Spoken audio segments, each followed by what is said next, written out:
아삽의 시. 하나님이여, 이방 나라들이 주의 기업의 땅에 들어와서 주의 성전을 더럽히고 예루살렘이 돌무더기가 되게 하였나이다.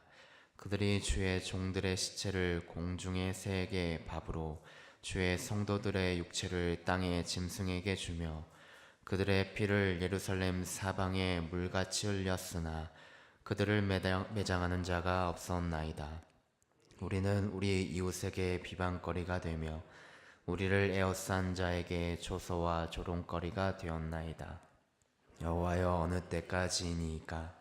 영원히 노하시리이까? 주의 질투가 불붙듯 하시리이까? 주를 알지 아니하는 민족들과 주의 이름을 부르지 아니하는 나라들에게 주의 노를 쏟으소서. 그들이 야곱을 삼키고 그의 거처를 황폐하게 함이니이다. 우리 조상들의 죄악을 기억하지 마시고 주의 긍휼로 우리를 속히 영접하소서. 우리가 매우 가련하게 되었나이다. 우리 구원의 하나님이여, 주의 이름의 영광스러운 행사를 위하여 우리를 도우시며 주의 이름을 증거하기 위하여 우리를 건지시며 우리 죄를 사하소서. 이방 나라들이 어찌하여 그들의 하나님이 어디 있느냐 말하나이까? 주의 종들이 피 흘림에 대한 복수를 우리의 목전에서 이방 나라에게 보여주소서. 갇힌 자의 탄식을 주의 앞에 이르게 하시며 죽이기로 정해진 자도 주의 크신 능력을 따라 보존하소서. 주여, 우리의 이웃이 주를 비방한 그 비방을 그들의 품에 7배나 갚으소서.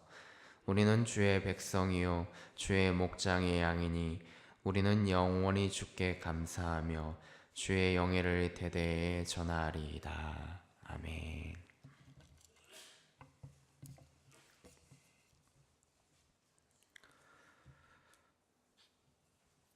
오늘 우리가 읽은 시편 이 79편은 이스라엘 백성들의 공동체적인 애가를 표현한 시편으로서 오늘 시인인 아삽은 외부의 침입으로 다윗 시대에 견고하게 세워지고 또한 무너지지 않을 것만 같았던 이 성전이 파괴되는 것을 그가 목격하고 있는 장면입니다. 성전은 그들의 정체성을 상징하고 있었기 때문에 이 일을 겪는 이스라엘 백성들은 충격에 휩싸이고 있습니다. 그러나 이런 비극적인 일은 성전이 무너지는 그곳에서만 끝나는 것이 아니었습니다. 이스라엘 백성들이 이방인들에 의해서 죽임을 당하고 많은 사람들이 포로로 잡혀가는 비참한 상황까지 그들이 겪게 되었다는 것입니다. 본문을 기록한 이 시인은 당시 이스라엘 백성들의 이러한 참담한 상황들을 직접 목격하면서 함께 슬퍼하며 애통해하는 심정으로 하나님께 간절한 마음을 담아서 지금 간구하고 있는 장면을 우리가 보게 되는 것입니다. 그래서 본문에서 시인은 이러한 참담한 현실을 겪고 있는 이러한 상황 가운데 하나님께 이러한 답답한 마음들을 토로하면서 안타깝고 슬퍼한 마음을 가지고 오늘 이 본문을 기록하면서 기도하고 있는 것입니다. 그가 하나님께 쏟아놓는 이 마음과 간구의 표현들을 보게 되면 이스라엘 백성들을 하나님께서 부디 긍휼히 여겨주시고 지금의 비참한 이 현실에서 구원을 해주셔서 하나님의 영광이 다시 회복되어지기를 그가 간절히 바라고 있는 장면을 우리가 보게 되는 것입니다. 이러한 본문은 크게 세 단락 정도로 이렇게 분류되어지고 있는데 1절부터 이제 4절까지는 이스라엘 성전을 파괴하고 또 피를 흘리게 하며 조롱하는 대적에 대해서 하나님께 당시의 상황들을 상세히 알리고 하나님께 간구하는 장면을 시인인 아삽이 이렇게 보여주고 있습니다. 5절부터 12절까지의 말씀을 보게 되면 이스라엘 백성들과 하나님의 이름을 망령되이 일컫는 이 대적들의 심판이 이제 이루어지기를 고대하면서 이제는 하나님께서 이스라엘 백성들에게 용서와 또 구원을 베푸시기를 간구하는 기도의 내용들이 여기에 기록되어져 있습니다. 마지막으로 13절 말씀을 보게 되면 이제는 그들이 저질렀던 죄악에서 떠나서 오직 이제 하나님만을 높이고 영원히 감사하면서 그 영광스러운 이름을 대대로 전하겠다라고 하는 영원한 구원의 찬양을 맹세하며 이렇게 나아가고 있는 장면을 우리가 보게 됩니다. 그게 이렇게 세 가지 단락으로 한번 구별해서 보게 되었습니다. 우리 사랑하는 성도 여러분, 오늘 말씀을 통해서 우리는 무엇을 깨달을 수가 있을까요? 여러분은 여러분의 삶을 가장 잘 드러내거나 표현할 수 있는 것이 무엇이라고 생각하십니까? 오늘 이스라엘 백성들의 본래 삶의 중심을 우리가 보고 또 표현하고자 한다면 그들의 삶의 중심은 바로 성전 중심의 삶이었음을 우리가 보게 됩니다. 하나님 중심의 삶이 바로 그들을 가장 잘 표현하고 또 그들을 드러내는 모습들이었음을 보게 되는 것이죠. 그곳은 바로 그들이 죄를 고백하는 곳이고 또 삶을 돌아보면서 그들의 모든 문제들을 하나님께 지혜를 구하고 또 하나님의 뜻을 간구하며 하나님의 뜻이 무엇인지를 알고자 하는 그런 귀한 그들의 정체성을 드러내고 있는, 상징해주고 있는 바로 하나님과 이스라엘 백성들이 연결되어지는 영적인 통로가 바로 이 성전이었다는 것을 알 수가 있는 것이죠. 하지만 우리가 읽은 1절부터 4절까지의 상황들을 보게 되면 어떻습니까? 그들이 정말 그들의 정체성을 드러내며 그들을 자랑하고 있던 이러한 성전들의 모습이, 그 모든 것들을 구정해 주던 것들이 일순간에 이렇게 더럽혀지게 되고 무너지고 피를 흘리는 죽음으로 파멸에 이르게 되는 장면을 우리가 보게 되는 것이죠. 그들의 정체성을 드러내주고 그들의 자랑이었던 이러한 성전이 한순간에 돌무더기가 되고 또 주의 종들은 공중의 새의 밥이 되고 주의 성도들은 짐승의 밥이 되는, 그래서 누구 하나 그들을 묻어주지 않고 처참한 상황에 이르게 되는 그러한 모습들을 우리가 1절부터 4절 말씀을 보게 되면 보게 되는 것입니다. 왜 이러한 일들이 오늘 이러한 말씀 가운데 이러한 상황들이 그들에게 일어나게 되었습니까? 외적으로 보게 되자면 이방 민족의 침투로 인해서 그들이 멸망에 이르게 되었다고 기록을 하고 있지만 그것은 바로 하나님을 믿는 자들이 끊임없이 부패와 타락으로 인하여서 이미 성전이 영적으로 그들 가운데 무너졌기 때문인 것입니다.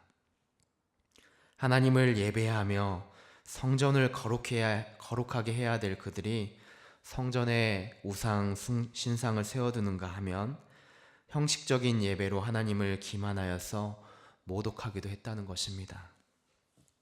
겉으로 보기에 성전은 그들에게 화려한 모습이 되고 그들의 자랑을 드러내는 성전의 모습으로 다가왔을지는 모르겠지만 그들의 영적인 마음과 행실은 이미 부패하여서 타락한 모습임을 그들에게 알려주게 된 것입니다.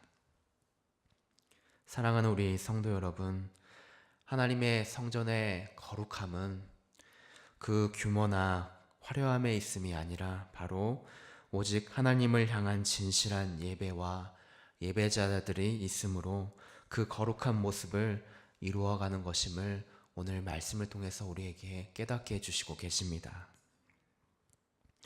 당시 이스라엘 백성들은 끊임없이 하나님께서 선지자들을 보내셔서 하나님의 심판과 경고를 끊임없이 듣게 되었지만 그러한 일들을 무시하고 하나님 없는 삶을 살아갔다는 것입니다. 하나님의 이름을 망령되이 여기는 죄를 그들이 범하게 되었다는 것이죠. 사랑하는 여러분, 우리가 하나님의 이름을 망령되이 여기게 되면 반드시 하나님은 우리를 공의롭게 심판하셔서 오늘 이스라엘 백성들이 겪는 것처럼 때로는 비참한 현실에 놓이게도 하게 된다는 것을 우리는 말씀을 통해서 깨닫게 됩니다. 그러나 우리는 오늘 말씀을 통해서 또한 기억해야 됩니다. 우리가 그 슬픔과 이 고난의 비참한 자리에 처하게 될 때 하나님 역시도 그 아픔의 자리에 계신다는 것을 우리는 기억해야 될 줄로 믿습니다. 우리로 인해서 고난과 수치와 모욕을 당해야 하는 하나님을 우리가 생각해 보아야 한다는 것입니다. 우리 주님도 그러한 고난과 수치를 당하셨다는 것입니다. 인간이 짓는 죄악으로 인하여서 수많은 아픔과 고통을 당하셨습니다. 내가 지은 죄로 인하여서 모진 고난과 수치와 모욕을 그분이 홀로 다 담당하셨다는 말씀입니다. 하나님을 믿는 우리가 죄에 빠지게 되면 바로 이렇게 우리뿐만이 아니라 하나님도 수치와 모욕을 당하신다는 사실을 우리는 말씀을 통해서 깨닫게 됩니다. 이스라엘 민족의 죄악으로 인하여서 나타나는 이 결과들이 얼마나 끔찍하게 나타나고 있습니까? 자신들도 이러한 죄의 결과로 비참한 결과를 얻게 되었지만 이방 나라들이 얼마나 우리와 하나님을 조롱하면서 조소하고 있습니까? 사랑하는 우리 성도 여러분, 값없이 주시는 사랑과 은혜로 우리를 그리스도인이라 하나님께서 여겨주시고 또 구원을 베푸시는 하나님의 이름이 이렇게 모욕과 수치를 당하지 않도록 우리는 부디 노력할 수 있는 우리의 성도의 모습이 되기를 원합니다. 믿는 우리의 행동을 보고 믿지 않는 이들이 하나님의 모습을 발견하게 된다는 것입니다. 그러므로 우리의 삶이 오직 그리스도를 닮아갈 수 있는 거룩한 성도의 삶이 되어지기를 간절히 바라고 원합니다. 우리 오늘 주신 말씀 8절 말씀을 같이 한번 읽어보도록 하겠습니다. 8절 말씀입니다. 우리 조상들의 죄악을 기억하지 마시고 주의 긍휼로 우리를 속히 영접하소서. 우리가 매우 가련하게 되었나이다. 아멘. 우리는 8절의 말씀을 통해서 하나님을 믿지 않은 자들이라고 하여도 끊임없이 하나님을 향한 마음이 상실되면 죄가 우리 마음에 들어오게 된다는 것을 오늘 말씀을 통해서 기억해야 될 줄로 믿습니다. 그리스도인들이라고 자부하면서 신앙의 연수와 믿음의 신앙을 통해서 대대로 전해진 믿음을 자랑하다 보면은 어느새 우리 스스로 자랑과 또 교만의 유혹에 빠져서 오히려 그 익숙함 때문에 하나님을 떠난 삶을 살아가게 된다는 것을 말씀을 통해서 깨닫게 됩니다. 그러나 믿음의 연수가 길다 할지라도 또한 직분자로 높은 위치에 있다 할지라도 하나님 앞에서 이렇게 범죄하게 되면 아무것도 아니게 되고 또 반드시 그 참담한 징계와 고난의 시간을 겪게 된다는 것을 우리는 말씀을 통해서 잊지 말아야 할 것입니다.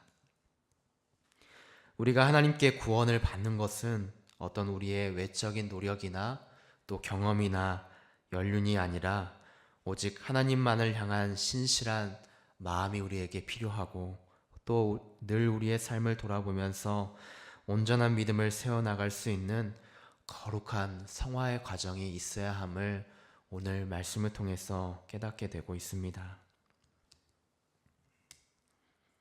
사랑하는 우리 성도 여러분, 우리가 삶을 살아가는 이유는 무엇입니까? 13절 말씀을 보게 되면 우리가 성도로서의 삶을 살아가는 이유의 모습이 나오고 있습니다. 바로 13절 말씀에서도 기록하고 있듯이 우리가 주의 백성입니다 라고 하는 성도로서의 삶을 살아가는 인식이라는 것입니다. 하나님만이 우리의 주인 되시고 오직 하나님께만 영광을 돌리는 삶이 바로 우리가 살아가는 이유이자 목적이라는 것을 분명하게 드러내 보이고 있습니다. 그러나 우리에게 허락하신 이러한 많은 날들 가운데 우리의 삶은 지금 어떻게 이루어져 가고 있습니까? 환경적으로 또 외적인 것들에 너무나 우리의 마음들을 빼앗겨서 그것에 집착을 할 때가 많음을 우리는 우리의 삶 속에서 발견하게 됩니다. 또 삶이 너무나도 바빠서 때로는 하나님을 잊어버리고 살아갈 때가 많이 있다는 것입니다. 왜 그렇습니까? 바로 우리가 이유를 잊어버렸기 때문인 것입니다. 또한 목적이 무엇인지를 모르고 살아가기 때문인 것입니다. 사랑하는 우리 성도 여러분, 우리가 살아가는 이유를 오늘 말씀을 통해서 다시 한번 상고해야 될 줄로 믿습니다. 무엇보다도 하나님을 믿는 믿음의 성도들이 가장 먼저 구해야 되는 것은 무엇입니까? 마태복음 6장 33절의 말씀처럼 그런즉 너희는 먼저 그의 나라와 그의 의를 구하라. 그리하면 이 모든 것을 너희에게 더하시리라 라고 하는 하나님의 말씀과 고린도전서 10장 10절 말씀처럼 그런즉 너희가 먹든지 마시든지 무엇을 하든지 다 하나님의 영광을 위하여 하라 라고 하는 이러한 말씀들을 우리가 기억하면서 하나님의 백성을 인식하는 그러한 삶, 모든 삶을 그분께 집중하면서 영원히 이렇게 감사와 찬양을 드리는 삶, 또 오늘 말씀처럼 13절의 말씀처럼 주의 이름을 대대에 전하는 삶이 바로 우리가 살아가는 이유이자 목적이라는 것을 오늘 말씀을 통해서 깨닫게 해주시고 계십니다. 말씀을 맺겠습니다. 하나님의 영광을 위한 최상의 열정과 또 헌신이 모든 성도들의 마음에 가득해야 될 줄로 믿습니다. 모든 믿는 자들의 기도가 바로 하나님의 영광에 초점이 맞춰져야 될 줄로 믿습니다. 우리 모두가 세상의 것들을 추구하기 이전에 먼저 하나님의 나라를 구하고 모든 상황 속에서 하나님의 영광을 위한 삶이 이루어지는 놀라운 은혜와 사랑이 오늘 우리의 삶 속에서 진정으로 일어나게 될 줄로 믿습니다. 또한 우리가 이렇게 주님의 사랑을 전하게 되는 놀라운 우리의 삶이 우리의 삶 가운데 진정으로 나타날 수 있는 귀한 여러분들의 삶이 되어지기를 간절히 바라고 원합니다. 함께 기도하도록 하겠습니다. 사랑이 많으신 하나님 아버지, 감사합니다. 부족한 입술을 통하여서 주님 말씀을 함께 상고하게 하시고 또 깨닫게 해주심을 감사합니다. 때로는 우리가 하나님을 떠나게 됨으로 인하여서 아픈 시간들을 겪게 되고 언제까지 하나님이 노하시겠습니까? 라고 하면서 절망적인 상황에 처하게 될 때가 있습니다. 주님, 비록 저희들이 하나님의 심판하심으로 인하여서 아픈 시간들을 겪게 됨을 보게 되지만 주님, 그러한 시간들을 통하여서 주님을 더욱더 바라볼 수 있는 믿음을 허락해 주시옵시고 그 모든 시간들 가운데 하나님으로 인하여서 다시금 기쁨과 감사함을 간구할 수 있는 저희들의 귀한 삶이 되어지기를 주님 기도할 수 있도록 도와주시옵소서. 정말 우리가 삶을 살아가면서 주님, 때로는 너무나도 익숙해져 버린 우리의 삶을 뒤돌아보면서 하나님께 감사하지 못하고 하나님의 영광을 찬양하지 못했던 우리의 삶을 주님 뒤돌아보게 됩니다. 주님, 말씀을 통하여서 저희들 깨닫게 해주시옵시고 이제 다시 우리의 마음을 돌이켜서 하나님 앞에 간절한 마음으로 기도하며 주님의 말씀 가운데 살아갈 수 있는 귀한 저희들의 삶이 될 수 있도록 도우시옵시고 붙들어 주시옵소서. 주님, 오늘 하루도 귀한 삶을 주셨습니다. 주신 이 하루 가운데 하나님의 영광을 위해서 살아갈 수 있도록 도와주시옵시고 주님의 이름이 대대에 나타날 수 있는 저희들의 귀한 삶이 될 수 있도록 도우시옵시고 붙들어 주시옵소서. 감사를 드리오며 예수님의 이름으로 기도드립니다. 아멘.